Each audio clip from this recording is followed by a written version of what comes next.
நஹ்மதுஹு வ நுஸல்லி அலா ரசூலிஹில் கரீம் அம்மா பஅத். அல்லாஹ்வுடைய தூதர் ஸல்லல்லாஹு அலைஹி வஸல்லம் அவர்கள் சொன்ன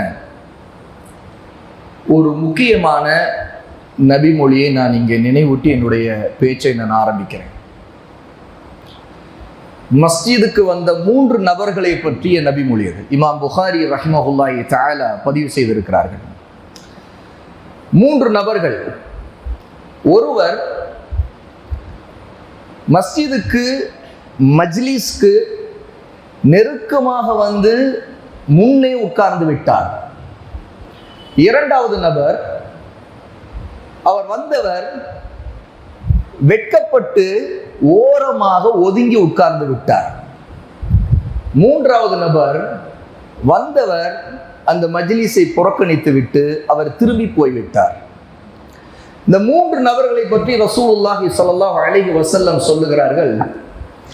முதலாவது நபர் மஜ்லிஸில் நெருங்கி வந்து உட்கார்ந்தாரே, அல்லாஹ் அவரை அரவணைத்துக் கொண்டான். அல்லாஹ் அவரை அரவணைத்துக் கொண்டான். இரண்டாவது நபர் வெட்கப்பட்டு ஒதுங்கி உட்கார்ந்தாரே, அல்லாஹ் வெட்கப்பட்டான். மூன்றாவது நபர் திரும்பி போய்விட்டார் இல்லையா, அவரை அல்லாஹ் புறக்கணித்து விட்டான். இந்த 3 நபர்கள் நாம யாரு? ஒரு மஜ்லிஸ்ல நம்ம உட்கார்ந்து இருக்கிறோம். முதல் நபர்ல உள்ளவங்களா? அல்லாஹ் யாரை அரவணைத்துக் கொண்டானோ அவர்களில் நாமா? இல்ல இரண்டாவது நபரா? அல்லாஹ் வெட்கப்பட்டானே, மஜ்லிஸ்ல வந்து நெருங்கி உட்கார்றதுக்கு வெட்கப்பட்டு ஒளிஞ்சு தூணுக்கு அந்த பக்கம் மறைஞ்சு எட்டி எட்டி பார்த்து இப்படிலாம் சிலர் இருக்கிறோமா இல்லையா? அவர்களில் உள்ளவரா? அல்ஹம்துலில்லாஹ் நாம் 3வது நபர்ல இல்லை, ஏன்னா மஸ்ஜிதுக்குள்ளதான் இருக்கிறோம். அப்போ யாரெல்லாம் வந்து நான் முதல் நபரா இருக்கும்னு ஆசைப்படுறாரோ அவர் மஜ்லிஸ்ல தனக்கு முன்னாடி இருக்கக்கூடிய இடைவெளி, அந்த கேப்ஸ், அதை நிரப்பணும். அதை நிரப்பினா என்ன அர்த்தம் கேட்டா, மஜ்லிஸ்ல நெருங்கி, அதுக்கு பேர் தான் மஜ்லிஸ், அதுதான் ஒரு அமர்வு. ஏன்னா ரசூலுல்லாஹி ஸல்லல்லாஹு அலைஹி வஸல்லம் அவருடைய மஜ்லிஸ் எப்படி இருக்கும் நமக்கு தெரியும். ஸஹாபா ரலியல்லாஹு அன்ஹும் எந்த அளவுக்கு ரசூலுல்லாஹ்வுடைய சொல்லை கேட்க, ரசூலுல்லாஹி ஸல்லல்லாஹு அலைஹி வஸல்லம் ஓதக்கூடிய ஆயாத், அல்லாஹ்வுடைய வார்த்தைகளை கேட்க நெருங்கி வந்து உட்கார்வார்கள் என்று தெரியும். நமக்கு இப்ப மைக் இருக்குது, ஆகவே ஸ்பீக்கர் இருக்குது, ஆகவே எங்க இருந்தாலும் கேட்டுக்கொள்ளலாம். இன்னும் நிறைய பேர் வீட்டுல இருந்து லைவ்ல பார்த்துக்கிட்டு இருக்கலாம். அதனால தானே வரல நீங்க, லைவ்ல வரும் வரத்தானே போகுது அப்படின்னு. நான் அங்க நேரம் வீடியோவை பார்த்து பேசுறேன். அப்ப இப்படிலாம் ஒரு திட்டம் இருக்குது இல்லையா? இது நம்முடைய குறுக்கு வழிகள். நம்ம வந்து மார்க்கத்தை தேடுறதுக்கு சில குறுக்கு வழிகளை கடைபிடிச்சுக்கிட்டே இருக்கிறோம். ஆனா மஜ்லிஸ்ல உட்காரும் போதுதான் மஜ்லிஸுக்கு ரசூல் ஸல்லல்லாஹு அலைஹி வஸல்லம் சொன்ன பரக்கா, மலக்குகளுடைய துஆ, அவர்கள் நமக்காக பாவ மன்னிப்பு கேட்பது எல்லாமே கிடைக்கும். ஆனா எங்கோ உட்கார்ந்தா ஆனா இல்மு கிடைக்கலாம், அவருக்கு உண்டு, அதற்காக நம்முடைய நியத்திற்கேற்ற நன்மை அல்லாஹ்விடம் கிடைக்கலாம். ஆனா மஜ்லிஸுடைய பரக்கா கிடைக்காது. ஆகவே சகோதரர்களே, பெரியோர்களே, அல்லாஹ் நம் அனைவரை மன்னிப்பானாக. நம்முடைய மஜ்லிஸை இன்னும் நாம் சரி செய்தால் இன்ஷா அல்லாஹ் அல்லாஹ்வோட கூலியை அதிகமாக பெற முடியும். முடியாதவங்க, வயசு பிரச்சனையினால சோத்துல சாஞ்சிருக்க வேண்டிய நிலையில உள்ளவங்க, தூண்ல சாஞ்சிருக்க வேண்டிய நிலையில் உள்ளவங்களை பத்தி நான் சொல்லல. ஆனா இளையவர்கள், வயதுல ஒரு பிரச்சனை இல்லை, ஆரோக்கியம் இருக்குது, முடியும், நெருங்கி வர முடியும், உடம்புக்கு அந்த ஆற்றல் இருக்குது, எங்க இருந்தோ வந்திருக்கிறவங்க இருக்கிறாங்க. ஆனா இங்க உள்ள வந்த பிறகு நெருங்கி வர முடியல. அது என்னன்னு தெரியலையே. எங்க வீட்டுல இருந்து வேற இடங்கள்ல இருந்து நடந்து வர முடிந்திருக்குது, பைக்ல வர முடிந்திருக்குது. ஆனா உள்ள வந்த பிறகு நெருக்கமா வர முடியல. என்ன காரணம்? அப்போ இரண்டாவது நபர்ல நம்ம வந்துருவோம். அல்லாஹ் வெட்கப்பட்டானே, அல்லாஹ்வுடைய வார்த்தையை கேட்க, நபியின் வார்த்தையை கேட்க, அவனுடைய வாழ்க்கையை படிக்க, இஸ்லாமை படிக்க, இதுல என்ன வெட்கம் இருக்குது? இல்ல வசதியா அப்படி கிளம்பி நடுவுல போறதுக்கு இதுதான் வசதி அப்படின்னு நிறைய பேருக்கு ஒரு திட்டம் இருக்குது. அவை சகோதரர்களே, முடிஞ்ச வரைக்கும் நெருங்கி வாங்க. நான் இவ்வளவு தூரம் சொல்லிட்டு இருக்கிறேன். இது சொன்னதெல்லாம் நான் வெளியில எங்கேயோ இருக்கிறவங்க 3வது நபருக்கு சொல்லிட்டு இருக்கிறதா நினைச்சிட்டு இருக்கிறீங்கன்னு எனக்கு தெரியுது. இப்போ யாரு 3வது நபர் ரசூலை சொன்னாங்களோ அவருக்கு தான் அவங்க பேசிட்டு இருக்கிறாங்க, நமக்கெல்லாம் இல்ல. அப்படி இவ்வளவு இடம் இருக்குது பாருங்க. இவ்வளவு இடம் இருக்கிறது இப்ப எப்படி தெரியுது? பேச ஆரம்பிச்ச பிறகு, இந்த ஹதீஸை நம்ம கேட்ட பிறகு அதை உடனே அமல் செய்யும் பொழுதுதான் நமக்கு தெரிய வருது. அல்ஹம்துலில்லாஹ், நமக்கு முன்னாடி 2 பேராசிரியர்கள் மஷாயிக்கள் பேசினாங்க. எவ்வளவு நல்ல விஷயங்களை சொன்னாங்க. எனக்கு உருது அவ்வளவு தெரியாவிட்டாலும், அவ்வளவு எனக்கு புரியாவிட்டாலும், அவங்க சொன்ன ஆயாத்துகள் ஹதீஸ்களை வச்சு அந்த என்ன விஷயத்தை அவங்க சொல்றாங்கன்னு உணர முடிஞ்சு. ஆனா அந்த மஜ்லிஸ்ங்கிறது இப்பதான் உருவாகிட்டு இருக்குது. அவ எவ்வளவு தூரம் நெருக்கமா வர முடியுமோ அவ்வளவு தூரம் நெருக்கமா வாங்க. இது அல்லாஹ்வுடைய அரவணைப்பை பெற்று தரக்கூடிய மிகச்சிறந்த இபாதா.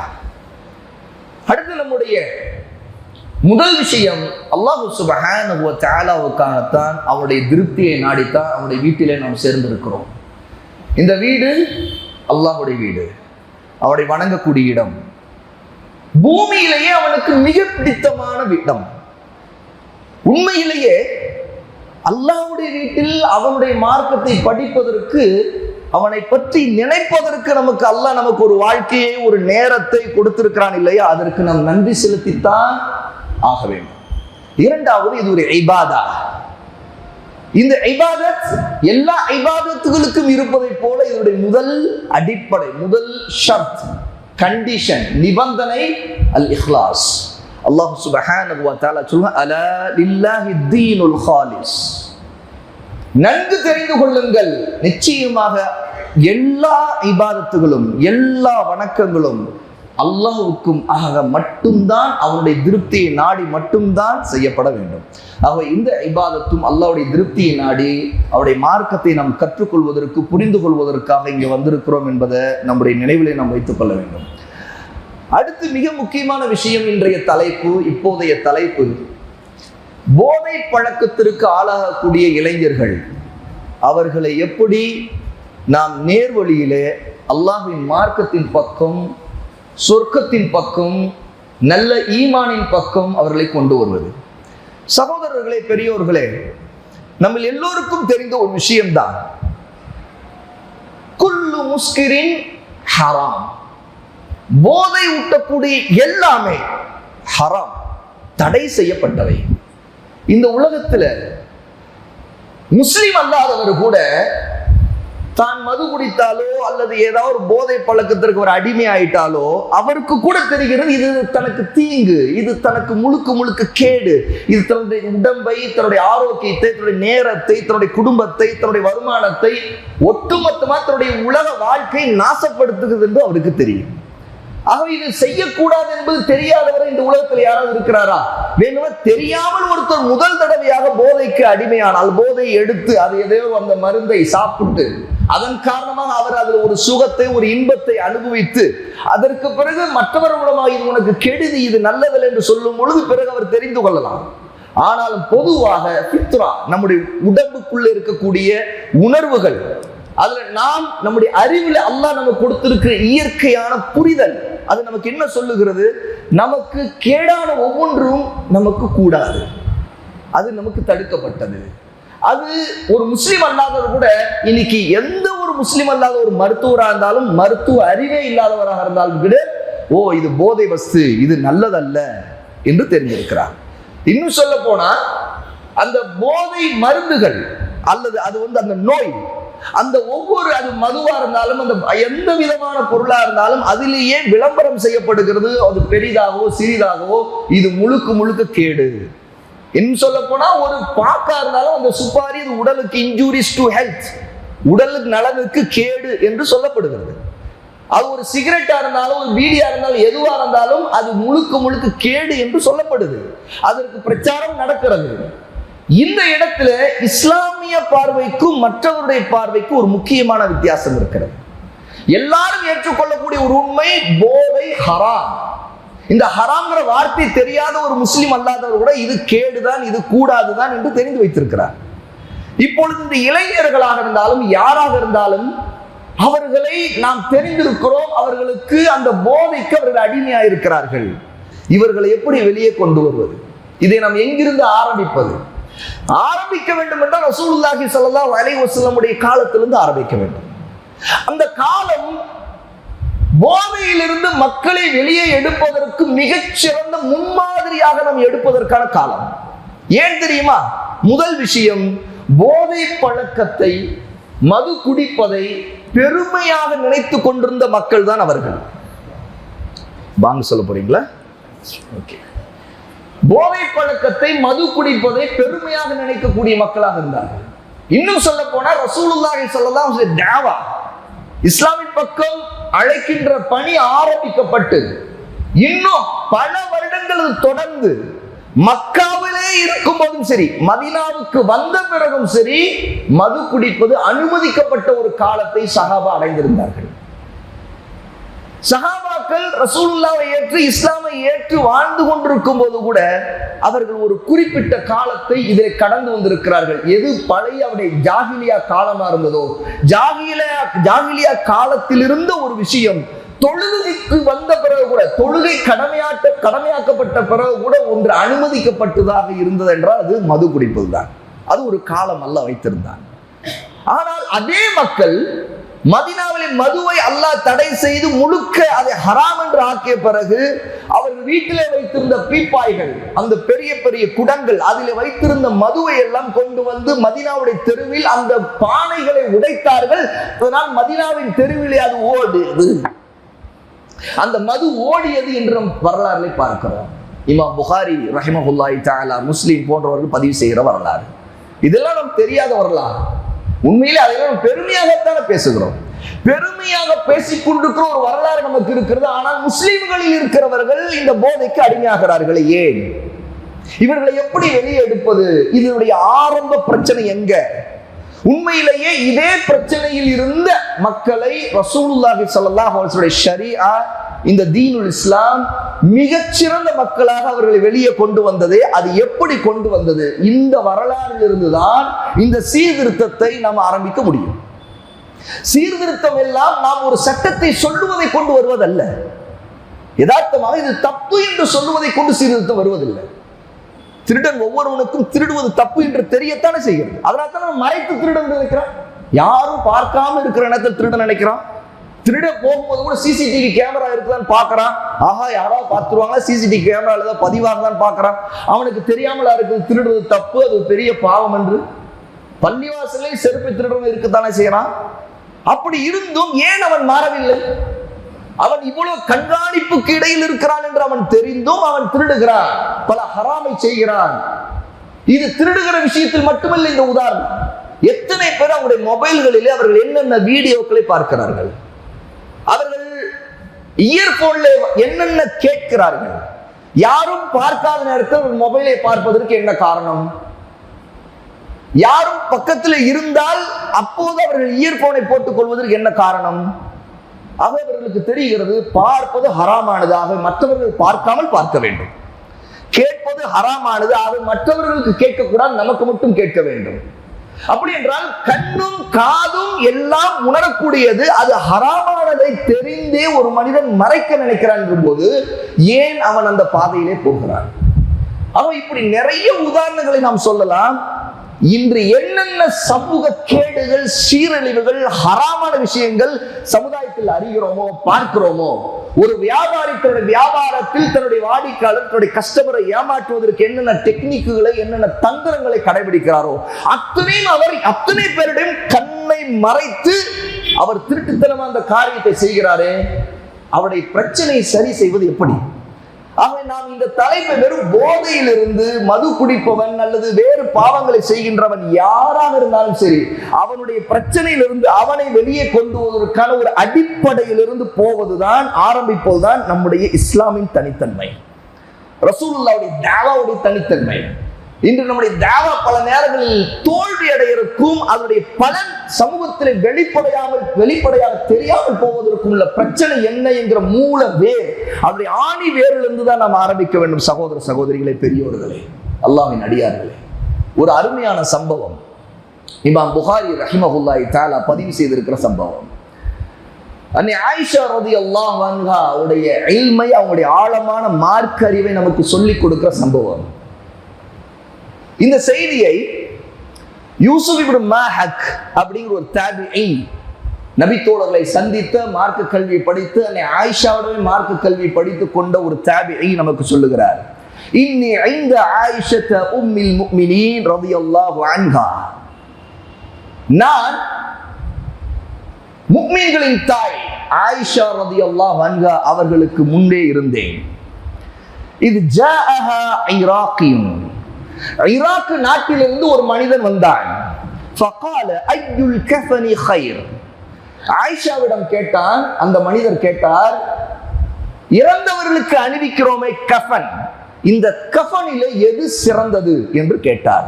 காலத் ஆயிஷா ரலியல்லாஹு அன்ஹா சொன்னார்கள், வைஹக் வமா யதுர்ருக், என்ன பாவம், என்ன விஷயம் இது, என்ன பிரச்சனை இதுல உனக்கு என்று கேட்டார்கள். அது என்ன நிறத்தில் இருந்தா என்ன, எப்படி இருந்தால் என்ன, அணிவிக்க வேண்டியதுதானே, இதற்காக ஈராக்கிலிருந்து நீ வந்திருக்கிறாய், என்ன பிரச்சனை உனக்கு என்று கேட்டார்கள். அதற்கடுத்து அந்த மனிதர் அடுத்து قال يا ام المؤمنين اريني مصحفك, முஃமின்களின் தாயே உங்களுடைய முஸ்ஹப், குர்ஆனை ஓதுகிறோமா இல்லையா, அந்த முஸ்ஹப் பிரதி, அந்த பிரதியை எனக்கு காட்டுவீர்களா, அதை நான் பார்க்க விரும்புகிறேன் என்று சொன்னார்கள்.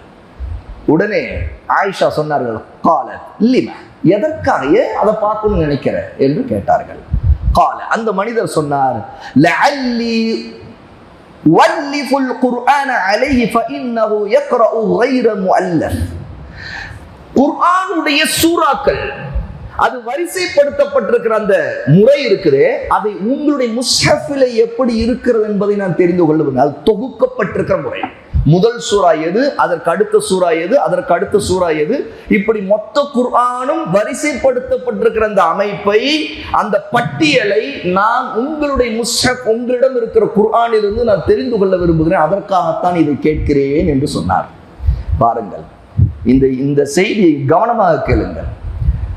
காலத் ஆயிஷா சொன்னார்கள், வமா யதுர்ருக் ஐயஹு கரஅத கப்ல், என்னப்பா உனக்கு பிரச்சனை, எந்த சூறாவை எதிலிருந்து நீ முதலில் தொடங்கினாலும் எதை ஆரம்பமாக தொடங்க ஒரு பிரச்சனையும் இல்லையே, எதற்கு அதெல்லாம் நீ தெரிந்து கொள்ளணும் என்று கேட்டார்கள். சொல்லிவிட்டு சொன்னார், இன்னமா நஸல அவ்வல மா நஸல மின்ஹு சூரத்தும் மினல் முஃபஸ்ஸல் ஃபீஹா ذிக்ருல் ஜன்னதி வன்னார். இப்ப ஆயிஷா சொல்லுகிறார்கள், ஆரம்பத்தில் முதலாக இறக்கப்பட்ட சூறாக்கள், அல்லாஹ் தஆலா இறக்கிய சூறாக்கள் எல்லாம் எந்த சூறாக்களாக இருந்தது தெரியுமா? அல் முஃபஸ்ஸல், சின்ன சின்ன சூறாக்களாகத்தான் இறக்கப்பட்டன. இந்த முஃபஸ்ஸல்ங்கிற சூறாக்களை எங்க தெரிந்து கொள்ளலாம் தெரியுமா? குர்ஆனுடைய கடைசி ஜுஸுல தெரிந்து கொள்ளலாம். மிக முக்கியமா அம்ம ஜுஸ், கடைசி ஜுஸ்ல இருக்கிற அந்த அம்ம ஜுஸ்ல இருக்கிற எல்லாம் முஃபஸ்ஸல் சூறாக்கள். ஏன் அந்த சூறாக்கள், அந்த முஃபஸ்ஸல் சூறாக்கள் எல்லாம் மக்காவில் இறக்கப்பட்டவை. அந்த மக்காவில் இறக்கப்பட்ட எல்லா சூறாக்களும் மிக மிக சிறியதாக இருந்தது. மிக 3 ஆயத்துகளோ 5 7 10 18 20 இப்படி பலவிதமான சூறாக்களை மிக மிக சிறிய வார்த்தைகளில் நீளமாக இல்லாத ஆயத்துக்களை அல்லாஹ் தஆலா இறக்கினான். இதை சொல்லிவிட்டு சொல்லுகிறார்கள், இப்படித்தான் அல்லாஹ் ஆரம்பத்தில் இறக்கி கொண்டிருந்தான். ஃபீஹா, அந்த சூறாக்களில் எல்லாம் என்ன தெரியுமா இருந்தது? ذிக்ருல் ஜன்னதி வன்னார், அல்லாஹ் தஆலா சொர்க்கத்தை பற்றி நரகத்தை பற்றியும் அதிலே பேசினான்.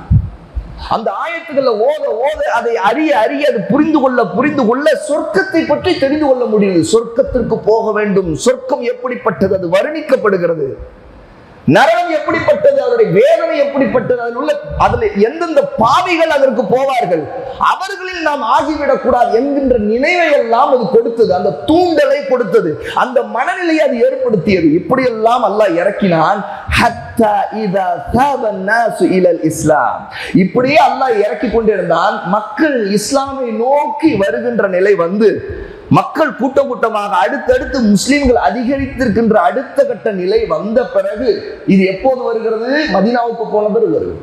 மக்காவில் அல்லாஹ் முஃபஸ்ஸல் சூறாக்களை இறக்கினான். மதீனாவுக்கு போன பிறகு மக்கள் அதிகமானவர்கள் இஸ்லாமை தழுவிய பிறகு அல்லாஹ் தஆலா அடுத்து எப்படி இருக்கிறான்? நஸலல் ஹலாலு வல் ஹராம், அப்புறம் தான் அல்லாஹ் தஆலா ஹலால் ஹராமுடைய சட்டங்களை நிறைய இருக்கிறான். அதைத்தான் நம்ம ஆரம்ப சூறாக்கள், சூரா ஃபாத்தியாவை தவிர்த்து அடுத்து வர சூரா பக்கரா, சூரா ஆல் இம்ரான், நிசா, இப்படியே பெரிய பெரிய சூறாக்கள். இந்த பெரிய சூறாக்கள் எல்லாம் இறக்கப்பட்டவை எங்கே தெரியுமா? மதீனாவில் இறக்கப்பட்டது. அந்த சூறாக்கள் தான் ஹலால் ஹராமுடைய சட்டங்கள் எல்லாம் இறக்கப்பட்டிருக்கிறது. இதை சொல்லிவிட்டு அடுத்து சொல்லுகிறார்கள் ஆயிஷா ரலியல்லாஹு அன்ஹா, வலவ் நஸல அவ்வல ஷைஇன் லா தஷ்ரபுல் ஹம்ர்,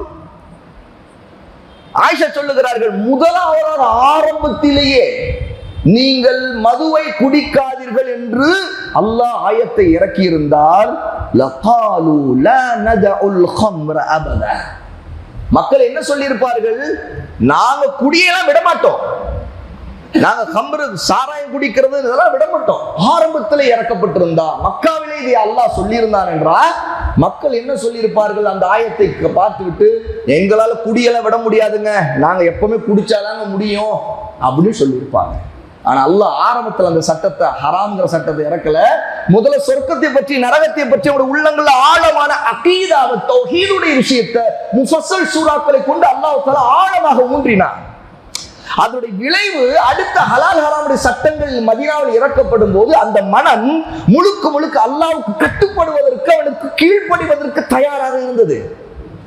இது ஆயிஷா எவ்வளவு அழகா சொல்லுகிறார்கள், கவனியுங்கள். அதற்கு அடுத்து வலவ் நஸல லா தஸ்னு, நீங்கள் விபச்சாரம் செய்யாதீர்கள் என்று அல்லாஹ் சட்டத்தை இறக்கி இருந்தால் லகாலு, மக்கள் சொல்லி இருப்பார்கள், லா நதஉ ஸினா, நாங்கள் ஜினா செய்வதை விடலாம் முடியாது, அதெல்லாம் எங்களால் கஷ்டம், அதெல்லாம் முடியாது, நாங்க அப்படிலாம் இருக்குதான் செய்வோம், எங்களுக்குள்ள எங்களோட லைஃப் ஸ்டைல் இது, நாங்க எந்த பெண்ணும் ஆணும் எந்த சட்டமும் பார்க்காமல் நாங்கள் இப்படித்தான் வாழ்வோம், என்னங்க இப்படிலாம் எங்களுக்கு இந்த சட்டம் சொல்றீங்க அப்படின்னு மக்கள் பேசி இருப்பார்கள்.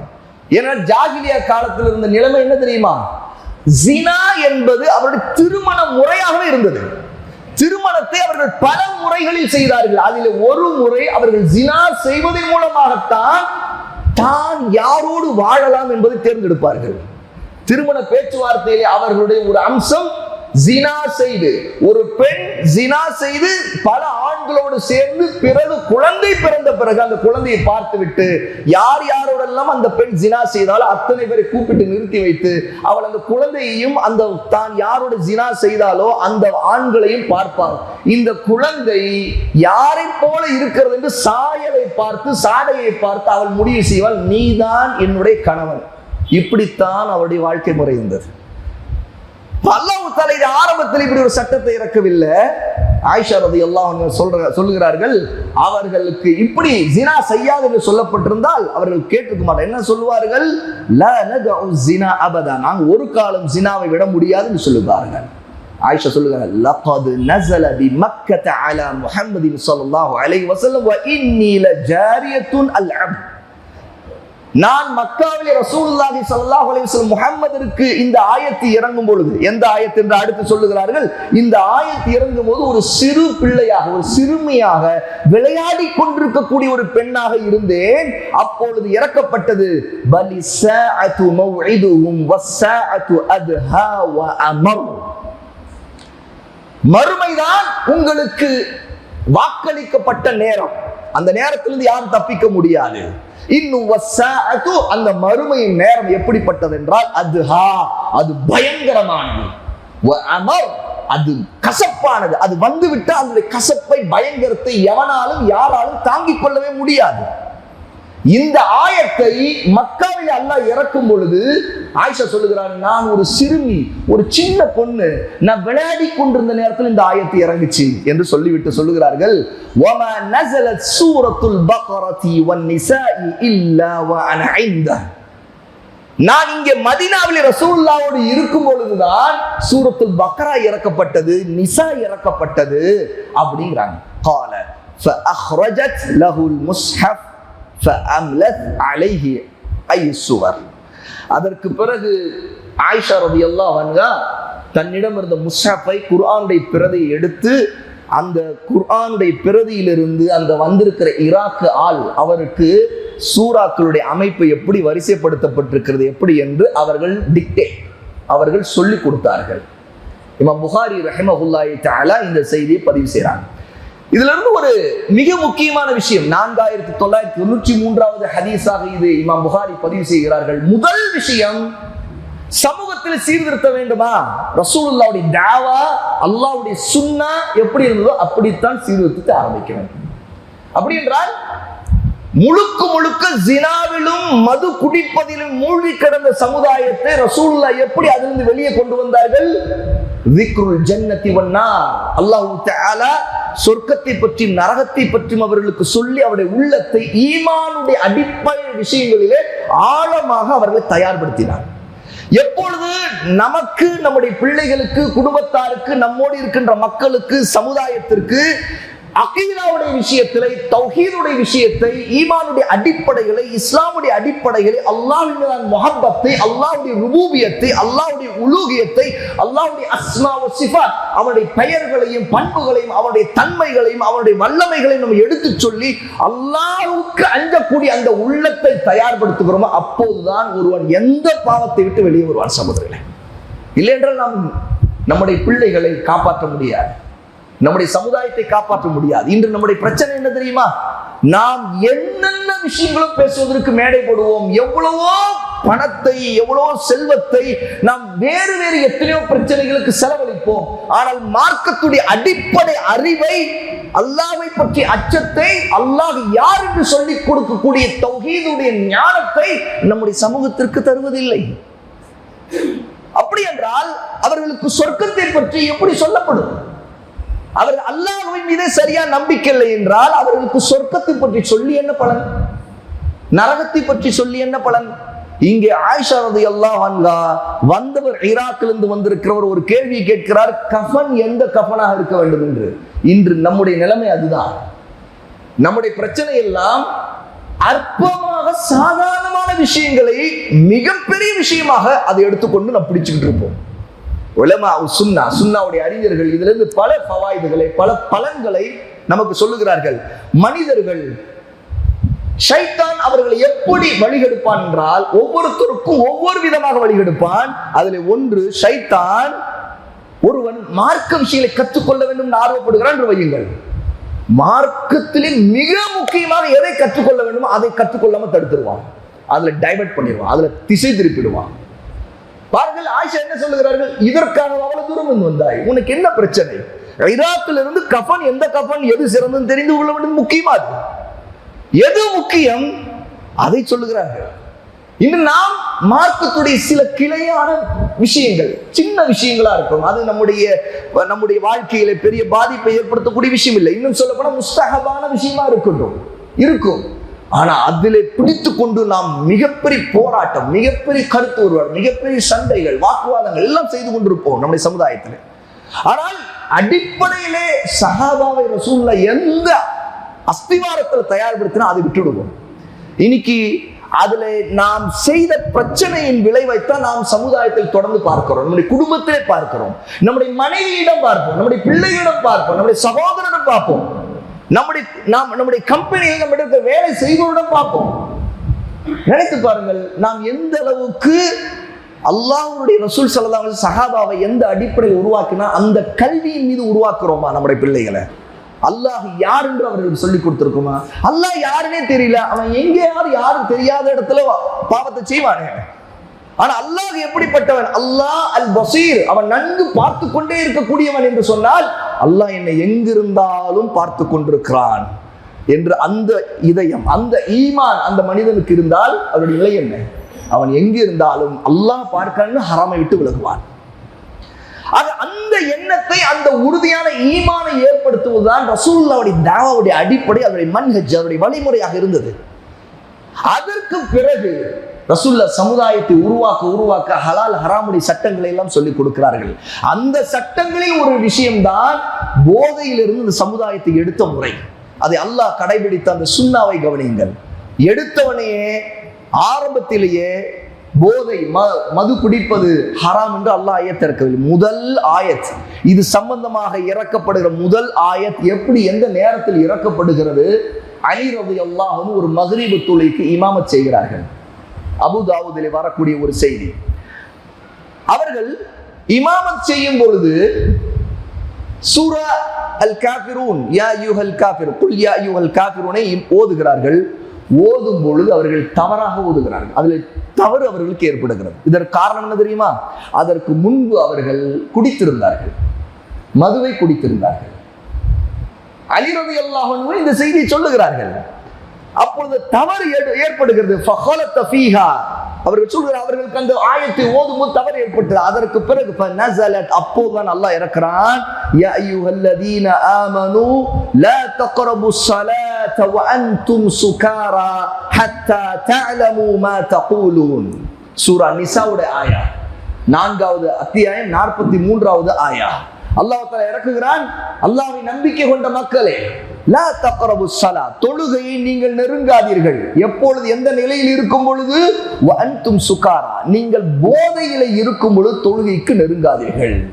ஹத்தா தஅலமு மா தகுலூன், நீங்கள் ஓதுவது, நீங்க என்ன விளங்க வேண்டுமோ அது விளங்காத நிலையிலே, அறியாத நிலையிலே நீங்க ஓதுகின்றீர்கள், அந்த போதையிலே இருந்து கொண்டு நீங்கள் தொழுகைக்கு நிற்காதீர்கள்.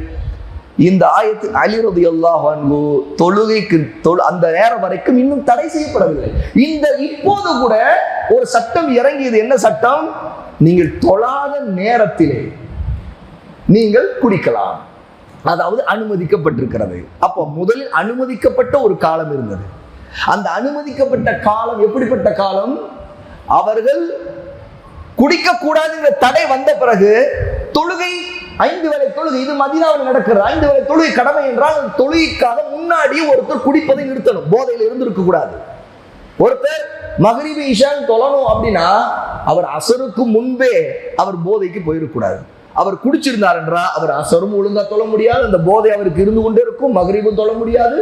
இப்படிப்பட்ட நிலை வரும். அப்ப முதலில் அவர்களுக்கு, சஹாபாவுக்கு ரசூல் ஸல்லல்லாஹு அலைஹி வஸல்லம் இந்த ஷரீஅ எப்படி அவர்களை பழக்கப்படுத்தி அவர்களை அல்லாஹ் கீழ்ப்படியக்கூடிய பக்குவத்தோடு வளர்த்தது என்று சொன்னால், முதல்ல ஒரு பகுதி அளவு முதல் தொழுகையை காரணமாக வைத்து அவர்களுக்கு இந்த ஹராமான விஷயங்களை விட்டு அல்லாஹ் தடுத்தான். அப்ப இதுல இருந்து தெரிகிறது, தொழுகை ஹராமானதை, மானக்கேடானதை தடுக்கும் இல்லையா? இன்ன ஸலாத்த தன்ஹா அனில் ஃபஹ்ஷாஇ வல் முன்கர், தொழுகை மானக்கேடானதை விட்டும் தீமை விட்டும் தடுக்கிறது என்று அல்லாஹ் சொல்றானா இல்லையா? அது இந்த ஒரு உதாரணம் இதில் இருக்கிறது. ஏனென்றால் அவர்களுடைய வாழ்க்கையிலே அவர்கள் அது தடுக்கிறது என்று தெரிந்து கொண்டார்கள். என்றால் அல்லாஹ் முதல் நீங்கள் குடிக்க அனுமதி இருந்தும் தொழுகையிலே போதையிலே போகாது என்றால், ஆஹா தொழுக வேண்டும், தொழுகை கட்டாய கடமை. இன்ன ஸலாத்த கானத் அலல் முஃமினீன கிதாபன் மவ்கூதா, தொழுகை நேரம் குறிக்கப்பட்ட கடமை. அந்த நேரத்துக்கு, அந்த வக்துக்கு தொழ வேண்டும் என்றால் அதற்கு முன்னாடி தயாராக வேண்டும். அப்படின்னா குடிக்காமல் இருந்தால்தான் தொழ முடியும். அப்ப இந்த சட்டத்திலிருந்து தெரிகிறது, முதலில் போதையில் இருக்கிறவர்களை எப்படி நாம் வெளியே எடுப்பது.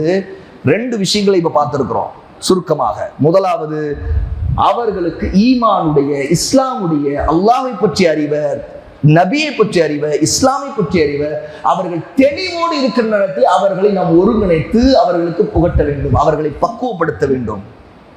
இதை அல்லாஹ் தஆலா முதல் சஹாபாவுக்கு செய்தது. இதை நாம் செய்ய வேண்டும். இதை எப்படி செய்வது? முதலில் ஒவ்வொருத்தருடைய குடும்பத்தார் இதில் முதல் பொறுப்பெடுக்க வேண்டும்.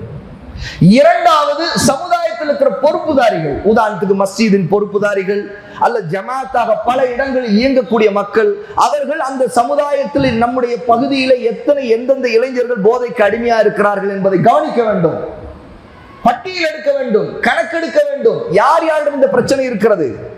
அடுத்து அவர்களுக்கு இது எப்படி கிடைக்கிறது, இதை எப்படி தடுப்பது, ஆகவே தடுக்கின்ற வழியையும் செய்ய வேண்டும், அவர்கள் வெளியே கொண்டு வருவதற்கான வேலையும் செய்ய வேண்டும். இந்த 2மே சரிசமமாக நாம் செய்ய வேண்டும். இதுல ஒருங்கிணைப்பு வேண்டும், இதுல நமக்கிடையே ஒரு நல்ல ஒற்றுமை வேண்டும்.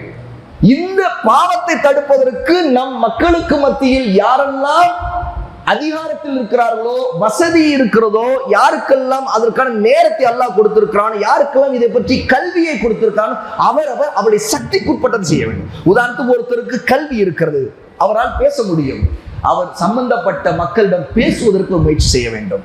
அவர்களை வெளியே கவுன்சிலிங் என்று இன்று சொல்லிக் கொண்டிருக்கிறார்கள் இல்லையா? இந்த கவுன்சிலிங் என்பது முதலில் குடும்பத்தார், அதற்கடுத்து சம்பந்தப்பட்ட இல்முள்ளவர்கள் அவர்களுக்கு எடுத்து சொல்லி, அல்லாஹ்வை பற்றி அச்சத்தை எடுத்து சொல்லி, இது ஹராம் என்பதை சொல்லி அவர்கள் வெளியே கொண்டு வருவதற்கான வேலையை நாம் செய்ய வேண்டும். இதுல எல்லோருக்கும் பொறுப்பு இருக்கு சகோதரர்களே. ஏனென்றால் நமக்கு ஒரு தெரிந்த நண்பர் இருப்பார், அவர் அதுல இருப்பார். இது வெறும் போதையில இருக்கிறது என்றால் நாம் நினைக்கிற மாதிரி சில அபின் சாப்பிடுகிறார்கள், ஹெராயின், கொக்கைன் சாப்பிடுகிறார், அவர்களை மட்டும் நினைக்க கூடாது.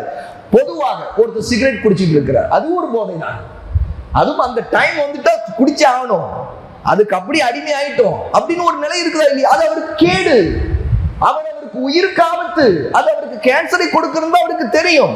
ஆனால் நாம் அதில் அவர் அலட்சியமாக அவரை பற்றி அவற்றை எதையும் சொல்லாமலேயே அது அப்படித்தான் என்று போகக்கூடாது. அவர்களுக்கு மன அளவில் இதை பற்றி தொடர்ந்து அவ்வப்போது எப்போதெல்லாம் நமக்கு வாய்ப்பு கிடைக்குமோ இதை விட்டு விடுங்கள், இது ஹராமானது, இது உங்களுக்கு கேடு. இதை கொண்டு சம்பாதிப்பவர்கள் இருக்கிறார்களா இல்லையா? இந்த சம்பாதிப்பவர்களுக்கு ஜமாத்தார்கள் சமூகத்தில் நல்ல அந்தஸ்தில் இருக்கக்கூடியவர்கள் அவர்களை வெளியிலிருந்து கொண்டு வருவதற்கான வேலை வாய்ப்புகளை உருவாக்க வேண்டும். என்னோட பிரச்சனை இது. ஹலாலான சம்பாத்தியத்தை ஏற்படுத்துவதில் அவர்களுக்கு அறிவுரையை சொல்ல வேண்டும். அவர்களுக்கு அங்கேயும் இதுதான் தௌஹீதை சொல்ல வேண்டும், சுன்னாவை சொல்ல வேண்டும், இஸ்லாமின் மீது ஆர்வத்தை எடுத்துக்கொள்ள வேண்டும். அதற்கான இந்த மாதிரி நிகழ்ச்சிகள் மிக மிக முக்கியமானது. மாஷா அல்லாஹ், அல்லாஹ் தஆலா நம்ம ஏற்றுக்கொள்ள வேண்டும். சகோதர செய்தி ஒரு மிகச்சிறந்த காரியம். இந்த மாதிரி நிகழ்ச்சிகள் எப்போதுமே நடந்து கொண்டே இருக்க வேண்டும். அங்க இங்க எங்கேயாவது நடந்து கொண்டே இருக்க வேண்டும். இல்முடைய அமர்வுகள், இந்த மாதிரி மஜ்லிஸ்கள் இருக்க வேண்டும். இது ஒரு கூட்டு முயற்சி. இது அல்லாம தனி முயற்சிகள் நமக்கு தேவை. நம்முடைய உறவினர் இருப்பார், நம்முடைய சொந்தக்காரத்துல ஒருத்தர் இருப்பான், ஒரு விஷயத்துல அடிமையா இருப்பான், அவனை வெளியே கொண்டு வருவதற்கு நம்மால் என்ற முயற்சி எடுக்கணும். பக்கத்து வீட்டுக்காரன் ஒருத்தர் இருப்பான், நமக்கு தெரிகிறது, அவனை 2 வார்த்தையாக நம்ம பேச வேண்டும். அழகான முறையில் எடுத்து சொல்லும். உதுஉ இலா சபீலி ரப்பிக பில் ஹிக்மா வல் மௌஇதத்தில் ஹஸனா வஜாதில்ஹும் பில்லதி ஹிய அஹ்ஸன். அல்லாஹ் தஆலா தஅவாவை பற்றி சொல்றான். உங்களுடைய இரட்சகனின் பாதையின் பக்கம், உங்களுடைய இறைவனின் பாதையின் பக்கம் அழைப்பீராக, அழையுங்கள். உதுஉ இலா சபீலி ரப்பிக் பில் ஹிக்மா, முதலாவது ஹிக்மத்தை கொண்டு அழகான விவேகமான அணுகுமுறை, அல்லாஹ்வுடைய வார்த்தைகள், வல் மௌஇதத்தில் ஹஸனா, அல்லாஹ் சுப்ஹானஹு வ தஆலா அழகான உபதேசம். அப்ப முதலாவது ஹிக்மா கடைபிடிக்க வேண்டும், அழகான முறையில் நடந்து கொள்ள வேண்டும். 2வது அழகான அற்புதமான அல்லாஹ்வுடைய வார்த்தைகளை எடுத்து வைத்து அவர்களுக்கு அழைக்க வேண்டும். இன்னொருத்தன் இருப்பார், 3வது ஒரு கேட்டகரியில் ஒருவர் இருப்பார். அவர் தன்னுடைய பாவத்தை நியாயப்படுத்துவராக இருப்பார். அதை பற்றி அறிவில்லாமல் இருப்பார், அல்லது அதை பற்றி பொருட்படுத்தாமல் இருப்பார். அவரிடம் விவாதமும் செய்ய வேண்டும், அவர்கிட்ட எடுத்து சொல்ல வேண்டும், அவர் சொல்லுவதை மறுக்க வேண்டும். இது நம்முடைய கடமை. அவருக்கு இருக்கின்ற அறிவை கொண்டு அல்லாஹ் தஆலா இதை கடமையாக்கி இருக்கிறான். சகோதரர்களே, ஆகவே இந்த விஷயத்திலிருந்து நாம் ஆரம்பித்து அதற்கடுத்து ரசூல் ஸல்லல்லாஹு அலைஹி வஸல்லம் எப்படி அந்த மக்களை அந்தந்த கட்டத்திலே அவர்களுடைய நிலை அறிந்து அதற்கேற்ற மாதிரி அவர்களை பயிற்றுவித்து எடுத்தார்கள், அது போன்ற நிலையிலிருந்து நாம் அதை முயற்சி செய்ய வேண்டும். ஏனென்றால் அல்லாஹ் சுப்ஹானஹு வ தஆலா சஹாபாவை அப்படித்தான் எடுத்தார். அடுத்து அல்லாஹ் தஆலா இந்த போதை விஷயத்தில் அது எவ்வளவு ஹராமானது, வெறுக்கத்தக்கது என்பதை சொல்லியிருக்கிறானோ அந்த ஆயத்துக்களை அவர்களுக்கு சொல்லி காட்ட வேண்டும். அல்லாஹ் சுப்ஹானஹு வ தஆலா குர்ஆனுடைய சூரா அல் மாஇதா 5வது சூராவுடைய 90, 91 2 ஆயத்துகளை இறக்கி இருக்கிறார். இந்த 2 ஆயத்துகள் தான் மது, போதைகள் எல்லாம் ஹராமானவை என்பதை சொல்லக்கூடிய ஆயத்துகள். இந்த ஆயத்துகளில் அல்லாஹ் தஆலா இந்த மது குடிப்பதும் போதையிலே இருப்பதும் அனைத்துமே ஷைத்தானுடைய காரியங்கள், ஷைத்தானோடு இணைச்சு அவனுடைய செயல்கள். ஆகவே இதை விட்டு விலகிக் கொள்ளுங்கள். ஃபஜ்தனிபூ, இதை விட்டு விலகுங்கள். லஅல்லக்கும் துஃப்லிஹூன், நீங்கள் இதன் மூலமாக வெற்றி பெறுவீர்கள் என்று அல்லாஹ் தஆலா சொல்லுகிறான். சகோதரர்களே, நேரம் குறைவு என்பதால் இந்த 2 ஆயத்துக்களை நான் நினைவூட்டி விட்டு எனக்கும் உங்களுக்கும் நான் இந்த உரையை நிறைவு செய்ய நினைக்கிறேன். அல்லாஹ் சுப்ஹானஹு வ தஆலா சொல்றார், யா அய்யுஹல்லதீன ஆமனு, அல்லாஹ்வை நம்பிக்கை கொண்ட மக்களே, இன்னமல் ஹம்ரு வல் மைசிரு வல் அன்சாபு வல் அஸ்லாம் ரிஜ்சும் மினல் அமலி ஷைத்தான், ரிஜ்சும் மின் அமலி ஷைத்தான். அல்லாஹ் சொல்லுகிறான், அல்லாஹ்வை நம்பிக்கை கொண்ட மக்களே, இன்னமல் ஹம்ரு, மது குடிப்பதும், வல் மைசிரு, சூதாட்டம் ஆடுவதும், வல் அன்சாபு, அல்லாஹ்வுக்கு இணை வைக்கின்ற விதத்தில் வணங்கப்படுகிற சிலைகள், கற்கள், அந்த இடத்தில் பழி கொடுக்கப்படுகிற இடங்கள், அந்த காரியங்களில் ஈடுபடுவதும், வல் அஸ்லாமு, அம்பெறிந்து குறிபார்ப்பதும், இது எல்லாமே சொல்லிவிட்டாலும் இதெல்லாம் அருவருக்கத்தக்கவை, இதெல்லாம் அசுத்தமானவை, இதெல்லாம் அசிங்கமானவை. ரிஜ்சும் மின் அமலி ஷைத்தான், இது எப்படிப்பட்டது? ஷைத்தானுடைய காரியங்கள், ஷைத்தானுடைய வேலை, அவனுடைய நடவடிக்கை, அவனுடைய போக்கிலே போகின்றவன் தான் குடிப்பான், போதையிலே விழுவான், அவன் தான் சூதாடுவான், அவன் தான் சிலையை வணங்குவான், அல்லதற்கு பழி கொடுப்பான், அவன் தான் குறி பார்ப்பான், ராசிபலன் பார்ப்பான், அவன் தான் பலிபீடங்களிலே அல்லது அம்பெறிந்து ராசிபலன் பார்க்க சகுனம் பார்ப்பதில் ஈடுபடுவான். இது எல்லாம் அல்லாஹ் தஆலா இதை சொல்லிவிட்டு சொல்கிறான், மின் அமலி ஷைத்தான், ஷைத்தானுடைய அமல்கள், ஷைத்தானுடைய காரியங்கள். இதை சொல்லிவிட்டு அல்லாஹ் சொல்றான், ஃபஜ்தனிபூஹு, இதையெல்லாம் விட்டு நீங்கள் விலகி விடுங்கள். இந்த இடத்தில் தான் அல்லாஹ் தஆலா இது எல்லாம் ஹராமானது என்ற சட்டத்தை ஃபஜ்தனிபூஹு, விலகி விடுங்கள், லஅல்லக்கும் துஃப்லிஹூன், நீங்கள் விலகினால்தான் நீங்கள் அல்லாஹ்வோட வெற்றி பெற முடியும், மறுமையிலே வெற்றி பெற முடியும், இந்த உலகத்தில் வெற்றி பெற முடியும். ஏன் ஒருவர் அவர் குடித்தவராக இருந்தால் இந்த உலகத்தில் அவருக்கு வெற்றி இல்லை, அவர் போதையில் இருக்கும்போது அவருடைய பணத்தை அவருடைய பாக்கெட்டில் கொடுத்து பறிச்சுட்டு போனா கூட அவருக்கு தெரியாது. உண்மைதான். அது ஒருத்தர் போதையில இருக்கும்போது ஆடையெல்லாம் நழுவி போய் அவர் நிர்வாணமா அம்மனமா படுத்து கிடந்தா கூட அவருக்கு தெரியாது. நம்ம பாக்குறோமா இல்லையா? குடிச்சவங்க ரோட்ல படுத்து கிடக்குறாங்களா இல்லையா? அந்த நேரத்தில் படுத்து கிடக்கிற அந்த மனிதன் மேல ஒரு நாய் காலை தூக்கிட்டு ஒண்ணு கடிச்சிட்டு போறது அவனுக்கு தெரியுதா? அவனுடைய முகத்திலே ஒண்ணு கடிச்சிட்டு போன அவனுக்கு தெரியுதா? நாய். சுப்ஹானல்லாஹ், யோசிச்சு பாருங்க. அப்படின்னா ஒரு மனிதன் அவன் குடித்தவனாகிவிட்டு அவனுடைய அறிவு போய்விடுகிறது. அவன் எதையும் விளங்க முடியாது, எதையும் தெரிந்து கொள்ள முடியாது, தனக்கு என்ன நடக்கிறது என்று தெரிந்து கொள்ள முடியாது. பாருங்கள், நம்முடைய மார்க்கத்துடைய அழகு நம்முடைய அறிவை பாதுகாப்பது முதல் அழகு. இது நம்முடைய மார்க்கம் மனிதர்களுக்கு வந்த நோக்கங்களில் ஒரு நோக்கம். முதல் நோக்கம் மனிதனுடைய அறிவை பாதுகாப்பது, அக்கல் பிரித்தறிகிற அறிவை பாதுகாப்பது. ஆகவேதான் பைத்தியத்தின் மீது ஒருத்தன் பைத்தியக்காரன் ஆன பிறகு அவனுக்கு எந்த மார்க்க சட்டம் இல்லை. அவனுக்கு ஹலால் ஹராம் எதுவும் தெரியாது, அவனுக்கு ஒன்றும் இல்லை. அவன் எதை செய்தாலும் அவன் பைத்தியக்காரன். அவன் எதை வேணா செய்வான், நிர்வாணமா இருப்பான், அவன் எதையும் சாப்பிடுவான், அவன் ரோட்லயும் படுத்திருப்பான், எங்க வேணாலும் போவான் வருவான். அவனுக்கு அவன் சிரிச்சு கொண்டே இருப்பான், பேசிக்கொண்டே இருப்பான், பேசக்கூடாத பேசுவான், சிரிக்க கூடாத சிரிப்பான், தொழுகையிலும் சிரிப்பான், தொழுகையிலும் பேசுவான். எல்லாமே நடக்குமா இல்லையா? ஏன்? அவன் தன்னுடைய அக்குலை இழந்து விட்டான், ஷைத்தான் அவனை தீண்டி விட்டான். ஆகவே அவனுடைய அக்குல் அடிக்கப்பட்டு விட்டது. ஆகவே அமலி ஷைத்தான், ஷைத்தானுடைய காரியம் என்றால் அல்லாஹ் தஆலா நீங்கள் குடித்தால் போதையில இருந்தால் அப்பொழுது ஷைத்தான் உங்களை ஆதிக்கத்தில் எடுத்து விடுவான், அவனுடைய கட்டுப்பாட்டில் எடுத்துருவான். அதன் பிறகு நீ என்ன ஹராமானதை செய்ய வைக்கிற அவனுக்கு இலக்கு. ஏன்னா உனக்கு சட்டம் தெரியாது, உனக்கு ஒரு சுய நினைவு இல்லை, உனக்கு என்ன நடக்கிறதுமே தெரியாது. அப்படி இருக்கும்போது எதை வேணும் செய்வேன். எப்படி ஒரு மனிதன் கோபத்தில் இருக்கும்போது ஷைத்தானுடைய ஆதிக்கத்திற்கு போயிடுறான், அது போல என்ன ஆகிறது? கோபத்துல ஆத்திரத்துல பேசுறவன் என்ன பேசுறான்? கெட்ட கெட்ட வார்த்தை பேசுறான், கண்டமேனிக்கு எதை வேணா செய்யறான், கையில கிடைக்கிறது பாக்குறது எடுத்து உடைக்கிறான், தூக்கி வீசுறான், அம்மாவை அடிக்கிறான், கொண்டாட்டி அடிக்கிறான், பெரியவர்களை எட்டி உதைக்கிறான், என்ன வேணா செய்யறானா இல்லையா? அதே நேரத்தோட கோபமெல்லாம் போய் ஒரு நிதானத்துக்கு வந்த பிறகு அவனுக்கு திரும்ப அறிவு வருது, தான் என்னென்ன செய்திருக்கோம், எவ்வளவு பெரிய தப்ப பண்ணியிருக்கிறோம், என்னென்ன வார்த்தை சொன்னோம் அவனுக்கு தெரியாது. நான் இதெல்லாம் சொன்னேனா, இப்படிலாம் நடந்தேனா, இப்படிலாம் பேசினேனா. ஏன்? ஷைத்தான் அந்த நேரத்தில் அவனை அவனுடைய கட்டுப்பாட்டு எடுத்துக்கிட்டான். ரசூல் ஸல்லல்லாஹு அலைஹி வஸல்லம் அதான் தான் சொன்னா, கோபம் வரும்போது அஊது பில்லாஹி மினஷ் ஷைத்தானிர் ரஜீம், விரட்டப்பட்ட ஷைத்தானுடைய தீங்கை விட்டு, கேடை விட்டு நான் அல்லாஹ்விடம் பாதுகாவல் தேடுகிறேன்.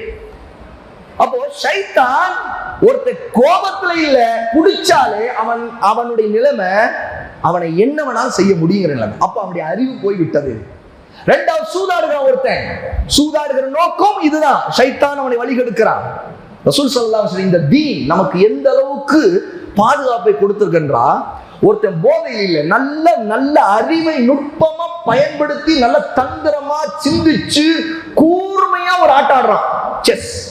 இந்த செஸ் ஹராமாக்கப்பட்டிருக்கு, ஏன்னா இது சூதாட்டத்தின் ஒரு வடிவம். இன்று பார்க்கிறோமா இல்லையா? பாருங்க, ரெண்டையும் பிரிச்சு பாருங்க. ஒண்ணு அல் ஹம்ர், போதை வஸ்துக்களை சாப்பிடுறது, மது, அது அறிவை போக்கிடுது, அது ஹராம். இன்னொரு பக்கம் சூதாட்டம். இந்த சூதாட்டத்துல ஒருத்தர் என்னென்னமோ தந்திரம் கையாளுறான், அதுல அவன் பணத்தை வச்சு விளையாடுறாங்க பெரிய அளவுக்கு உள்ள சூதாட்டம். அல்லது அவன் வந்து குதிரை ஓட்டி ஹார்ஸ் ரேஸ் வச்சு சூதாடுறானா, அல்ல எந்த வடிவம் சொல்றான், அதெல்லாம் ஒரு பக்கம் இருக்குது. இன்னொருத்தன் அவன் அறிவை மட்டும் நுட்பமா சிந்திச்சு காயை எப்படி நகர்த்தினா தான் எதிரில் இருக்கணும் வீழ்த்த முடியும் அப்படின்னு நினைச்சு செஸ் ஆடுறான், அது நர்த்தஷி. இந்த மாதிரி செஸ்ஸை ரசூல் ஸல்லல்லாஹு அலைஹி வஸல்லம் சொன்னார்கள். இது அதற்கான வழி. ரசூல் ஸல்லல்லாஹு அலைஹி வஸல்லம் சொன்னார்கள், யார் இந்த செஸ், இந்த மாதிரி பகடைக்காய் ஆட்டம் அல்ல கட்டம் கட்டி விளையாடுற இந்த ஆட்டம், இப்படி ஒரு இடத்துல உட்கார்ந்துட்டு கட்டம் கட்டி விளையாடுறது, இந்த செஸ் போன்ற விஷயங்களை ஒருத்தர் விளையாடுறான் பாருங்க, அவனுடைய விஷயத்தை ரசூல் ஸல்லல்லாஹு அலைஹி வஸல்லம் சொன்னாங்க, அவன் பன்றியின் கறி ரத்தம் அதிலே கையை விட்டு கொண்டவன் போல. யார் செஸ் அல்லது இந்த மாதிரி பகடைக்காய் ஆட்டம் ஆடுறார்களோ அவர் அல்லாஹ்வுக்கும் ரசூலுக்கும் மாறு செய்வார். அஸல்லாஹு வ ரசூலுஹு, ரசூல் ஸல்லல்லாஹு அலைஹி வஸல்லம் சஹீஹ் முஸ்லிமுடைய ஹதீஸ், நான் சொன்ன இந்த ரெண்டுமே, அவர் அல்லாஹ்வுக்கும் ரசூலுக்கும் மாறு செய்து விட்டார். பாருங்க, அறிவை நுட்பமா பயன்படுத்தக்கூடிய ஒரு சூதாட்டத்துல அதுவும் ஹராமாக்கப்படுது. ஏனென்றால் இது எல்லாமே ஷைத்தானுடைய காரியம். ஷைத்தான் ஒன்னு அறிவை போக்கிடுவான், அல்லது அறிவை நுட்பமா பயன்படுத்தி வழிகெடுக்க வைப்பான். அடுத்து மூன்றாவது ஷிர்கை அல்லாஹ் தஆலா சொல்றாங்க, அல்லது ஷிர்கோட சம்பந்தப்படக்கூடிய எல்லா விஷயமும் சேர்ந்துருது. சொர்க்கம் பார்க்கிறது, அம்பெருந்து குறி, இதெல்லாம் ஜாஹிலியா காலத்துல இருந்த விஷயங்கள்.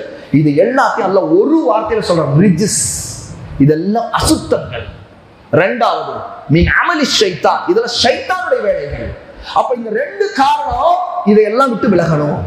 அப்ப இந்த அறிவை இந்த ஆயத்துல அல்லாஹ் தஆலா நமக்கு சொல்லி இருக்கிற புத்திமதியை நம்முடைய சமூகத்தில் ஒருத்தருக்கு புரிய வைக்கணும், அல்லாஹ்வுடைய ஆயத்துக்களை விளக்கணும், நாம் அவர்களுக்கு அந்த அறிவை கொண்டு போய் சேர்க்கணும். சகோதரர்களே, இது எல்லாருக்கும் பொதுவானது, எல்லாருக்கும் கடமையானது. உலமாக்கள் மட்டும் செய்யற விஷயம் அல்ல, அல்ல தாய்கள் மட்டும் செய்யற விஷயம் அல்ல, அல்ல பேச்சாளர் மட்டும் பேசுற விஷயம் அல்ல. வீட்டில் இருக்கிற அல்லாஹ்வுடைய இந்த ஆயத்தை நம்முடைய பிள்ளைக்கு சொல்லிக் கொடுக்கணும். எதெல்லாம் அல்லாஹ் ரிஜிஸ்ட்னு சொல்லி இருக்கிறாங்க. அப்ப இதை நாம் சொல்ல வேண்டிய கடமை. இதை சொல்லிவிட்டு அல்லாஹ் சொல்ல, எதற்காக அல்லாஹ் தஆலா இதையெல்லாம் தடுத்திருக்கிறார்? இன்னமா யுரீது ஷைத்தானு அன் யூகிஅ பைனகுமுல் அதாவத வல் பக்தா. ஏன் இதெல்லாம்? ஷைத்தானுடைய இந்த காரியத்துல அவன் என்ன நாடுறான் தெரியுமா?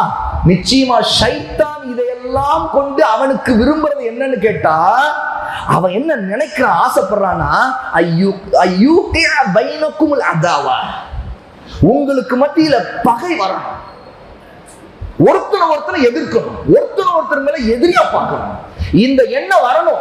அதுக்குத்தான் இதெல்லாம் சைத்தான் வச்சிருக்கிறான். வல் பக்தா, இன்னும் குரோதம் வரணும், இன்னும் வெறுப்பு வரணும். யோசிச்சு பாருங்க, ஹலாலான ஒரு வியாபாரம் செய்யும் போது மனிதர்கள் பகையிலும் வெறுப்பிலும் குரோதத்திலும் ஒருத்தனை எப்படி கவுக்கலாம், எப்படி ஒருத்தர் பிசினஸ் அடிக்கலாம் அப்படின்னு மனிதன் நினைக்கிறான்னா, எவ்வளவு வன்மமான ஒரு எண்ணத்தை ஹராமான விஷயத்தை கொண்டு ஷைத்தான் நாடுவான்னு நினைச்சு பாருங்க. சுப்ஹானல்லாஹ். ஹலாலான பிசினஸ்லயே ஒரு மனிதன் வழிகட்டுறான் ஷைத்தானால. ஆனா இது முழுக்க அமலி ஷைத்தான், இது ஷைத்தானுடைய வேலையே. அப்படி இருக்கும்போது எந்த அளவுக்கு தன்னுடைய தாய் தந்தை அல்லது தன்னுடைய பிள்ளைகள் அல்லது யாரா இருந்தாலும் பொருட்படுத்துறதே இல்லையா, எதிரியா பாக்குறானா இல்லையா? நாம கேள்விப்படலையா? நம்ம எல்லாம் பார்த்தோமா இல்லையா? முஸ்லீம் வெட்டி சாய்க்கிறான். நம்ம வாணிபல்ல நான் போன ஒரு வருஷம் 1.5 வருஷம் நடந்தது என்ன, போதையில கஞ்சா இந்த மாதிரி விஷயங்களை காட்டி கொடுத்துக்கிற வேலையை ஒருத்தர் போலீஸுக்கு தகவல் சொல்ற வேலையை செய்யறாங்கிறதுக்காக, இதுல தனக்கு வருமானம் பிரச்சனையாகுது அல்ல தனக்கு எதிரான வேலை ஒருத்தர் செய்யறாங்கிறதுக்காக அவர் வெட்டி கொல்லப்படுறார். இது வெற்றவன் முஸ்லீம், வெட்டப்படுகிறவன் முஸ்லீம். இதுதான் இன்று நம்ம சமுதாயத்துல நாம் பார்த்துட்டு இருக்கிறது. இதுல இன்னும் வெட்டப்படாதவர், வெற்ற வேலையில் இறங்காதவர் எத்தனையோ பேர் இருந்து கொண்டிருக்கிறாங்க. அல்லாஹ் அவங்களை காப்பாத்திட்டு இருக்கான். இன்னும் அவங்க நேர்வழிக்கு வர்றதுக்கான வாய்ப்பு கொடுத்திருக்கான்னு அர்த்தம். அவங்க தௌபா செய்வதற்கான வாய்ப்பு அல்லாஹ் இன்னும் கொடுத்திருக்கான்னு அர்த்தம். அப்போ எந்த அளவுக்கு அல்லாஹ் சொல்றாங்கிறது நம்ம நடைமுறையில பார்க்கிறோம். அது அதாவா, பகை வருது, குரோதம், வெறுப்பு, பொறாமை எல்லாம் வந்துருது அப்படிங்கிற அல்லாஹ் ஃபில் ஹம்ரி வல் மைஸி, இதையெல்லாம் கொண்டு, இந்த போதைகள் அல்லது சூதாடுவது, இதையெல்லாம் கொண்டு உங்களுக்கு மத்தியில இந்த பகையும் வெறுப்பையும் பரப்பத்தான் நம்ம விரும்புகிறான். அடுத்து மிக முக்கியமான விஷயத்தை அல்லாஹ் சொல்றான். அல்லாஹ் சொல்றான் வயசுத்தக்கும் அன் திக்ரில்லாஹ். மிக முக்கியமான விஷயம், அல்லாஹ்வை நினைப்பதை விட்டும் அவன் தடுக்கின்றான், தடுப்பதற்காக செய்கின்றான். அல்லாஹ் என்ன மறந்துடணும், அவனுக்கு கீழ்ப்படிறத மறந்துடணும், அவனுக்கு பிடித்தமான காரியத்தை செய்யறத மறந்துடணும், அவனுடைய சொர்க்கத்தை அடையணுங்கிற ஆசையை விட்டுறணும், அவனை பத்தி பொறுப்படுத்தக்கூடாது, அவன் படைச்சதுக்கு நன்றி செலுத்தக்கூடாது. இப்படிப்பட்ட திக்ரு இல்லாம ஒரு மனிதனை ஆக்குது. இன்னும் தொழுகை விட்டு தடுத்தரணும், தொழுகவே மாட்டான், அப்படிப்பட்ட நிலை கொண்டு போய் தள்ளிடுவான். அப்ப போதையுடைய நிலைமை என்ன? தொழுகை விட்டு தடுக்கிறது. ஆனா தொழுகை என்பதை இதெல்லாம் விட்டு தடுப்பதற்காக இது எப்போது வரும்? அப்ப அல்லாஹ்வுடைய நினைவு வந்தாதான் தொழுகை வரும். அப்ப அந்த தொழுகையின் நினைவு அதையே தடுக்கணும், அல்லாஹ்வின் நினைவை தடுக்க முழுக்க ஷைத்தான் மட்டும்தான் நினைப்புல இருப்பான். யார் போதை கொடுப்பான், எவன்கிட்ட அல்லது பணம் இல்லாட்டி திருட முடியுமா, கொள்ளையடிக்க முடியுமா, அல்லது ஒருத்தர் கொலை செய்தாவது அந்த போதை பொருளை சாப்பிட முடியுமா? இது இருக்கிறதா இல்லையா? இன்னைக்கு நம்ம பார்க்கிறோமா இல்லையா? நியூஸ் பேப்பர்ல தெரியுதா இல்லையா?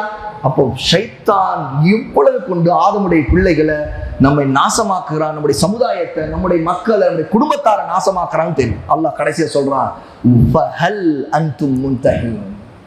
என்ன நீங்கெல்லாம் இதை விட்டு விலக மாட்டீர்களா, அஞ்ச மாட்டீர்களா, இதுல ஹராமானதுங்கிறதை தெரிந்து கொள்ள மாட்டீர்களா என்று அல்லாஹ் தஆலா கேள்வி கேட்கிறான். நம்மை பார்த்து நீங்கள் விலகிக் கொள்ள மாட்டீர்களா என்கிறான்.